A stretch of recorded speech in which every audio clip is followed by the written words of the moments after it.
Inflation last month fell to its lowest rate in nearly 2 years. Stats Canada says inflation fell to 3.4% in May after it ticked up slightly to 4.4% in April. The slide is mainly being attributed to lower gas prices. Meanwhile, grocery prices were still skyrocketing last month, rising 9% from last May. The Bank of Canada will be paying close attention to today's report as it gears up for its next interest rate decision on July 12th.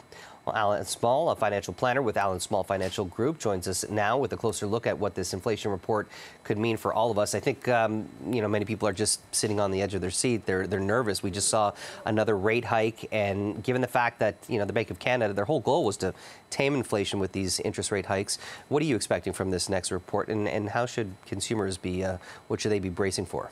Well, there's talk that they could raise one more time in the month of July. I think this report goes a long way to tell all of us that inflation is coming down, right? It wasn't too long ago where inflation in this country was 8%, over 8%.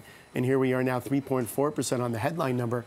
But unfortunately, the Bank of Canada, like the Federal Reserve in the U.S., they like looking at the core number, core inflation number. When you strip out volatile energy and food, the number is a lot higher. When you strip out, here in Canada, energy in particular, you get a number somewhere around 4.5%. So I think Bank of Canada could go one more time, and if they do, that could be a one-and-done scenario. Well, I was going to ask, given the fact that we are seeing inflation coming down, I'm wondering if you think that you mentioned one time, but I think a lot of people were maybe anticipating that the Bank of Canada would sneak maybe a few more of these interest rate hikes in there just to recoup a little bit. But at the end of the day, prices are skyrocketing in groceries. What do you tell your clients who are, obviously facing these different variables that we haven't really seen in quite some time? Yeah, obviously costs are rising, and we know those that have mortgages, for example, those costs are rising 30% from a year ago. And so people are paying more interest on their mortgages. They're paying, unfortunately, more on their credit cards. We know those that have mortgages unfortunately, are racking up those credit card bills. We also know that the savings that was built up during the pandemic, those savings are now diminishing. So more people are using plastic to make buys. So overall, costs are definitely rising. And this is why I think the Bank of Canada has to be a little bit cautious, right? You don't want to push too much. Obviously, they want to, like you said, they may want to sneak in one or two rate hikes. But I think they have to be very careful because they don't want to push this economy into some sort of a recession. And that's what the market is fearing, right? That's what the stock market is fearing. And that's why you're seeing a lot of volatility. We weren't expecting much more in the way of rate hikes. I think the market anticipated the rate hikes to stop in the spring. Here we are in the summer, and now we're talking about another rate hike here in Canada and perhaps one or two more in the United States. So the market really wasn't ready for that. And so you're seeing the stock market actually quite volatile. But overall, the average person walking the street, definitely they're seeing their costs rise, whether it's on their mortgage, whether it's groceries.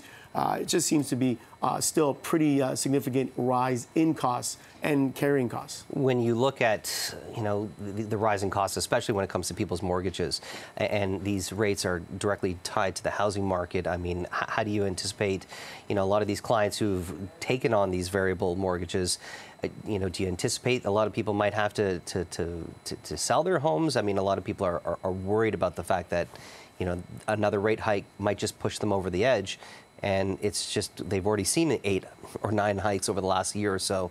I'm guessing this is obviously deeply concerning for a lot of people. Absolutely. And, one more rate hike, and you're going to look at a prime rate above 7%, something that we haven't seen in quite some time.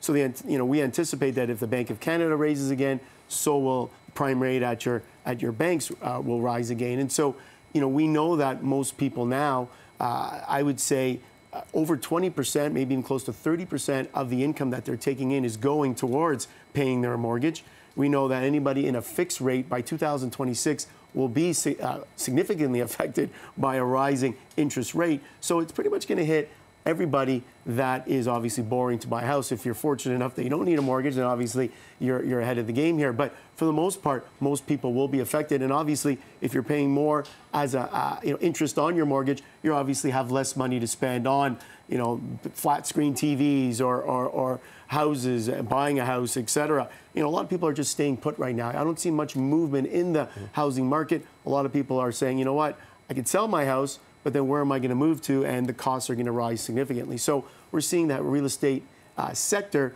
kind of on hold here and definitely affected by higher rates. We're going to have to wait a couple more weeks for the next decision on July 12th. Alan Small, always great to chat. Thank you.